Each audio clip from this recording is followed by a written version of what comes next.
inilah hidup yang kekal itu, yaitu bahwa mereka mengenal Engkau, satu-satunya Allah yang benar, dan mengenal Yesus Kristus yang telah Engkau utus. Kita seringkali mengartikan hidup yang kekal itu adalah suatu kehidupan di dalam kerajaan sorga yang kekal dan mulia. Memang tidaklah salah, tetapi bukankah kita masih tinggal di dalam dunia ini? Tuhan Yesus berkata, inilah hidup yang kekal itu, yaitu bahwa mereka mengenal Engkau, satu-satunya Allah yang benar, dan mengenal Yesus Kristus yang telah Engkau utus. Jadi pengertian hidup yang kekal itu tidak hanya nanti setelah kita meninggalkan dunia ini, tetapi hidup yang kekal yang dimaksudkan oleh Tuhan Yesus itu adalah bahwa kita mengenal Allah Bapa di sorga sebagai satu-satunya Allah yang benar, dan mengenal Tuhan Yesus Kristus yang telah diutus oleh Bapa. Lalu bagaimana caranya supaya kita bisa mengenal Allah?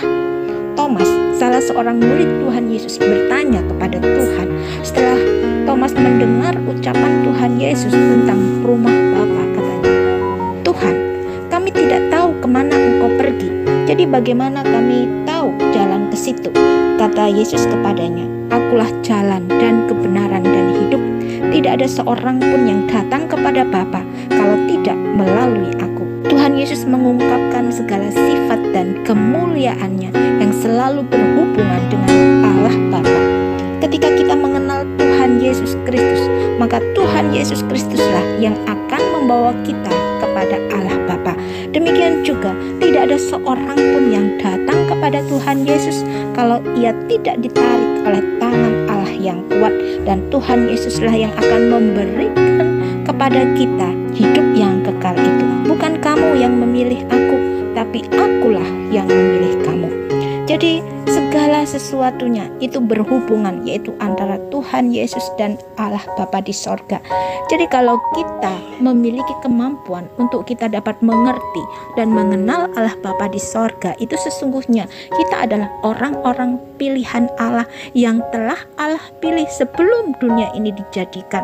Kita sudah dipilih dan ditetapkan sebelum kita ada dibentuk di dalam rahim ibu kita. Allah telah mengenal kita, siapa kita.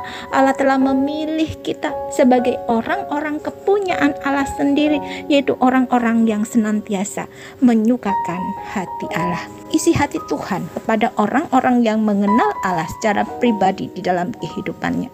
Sungguh hatinya melekat kepadaku, maka aku akan meluputkannya. Aku akan membentenginya, sebab ia mengenal namaku.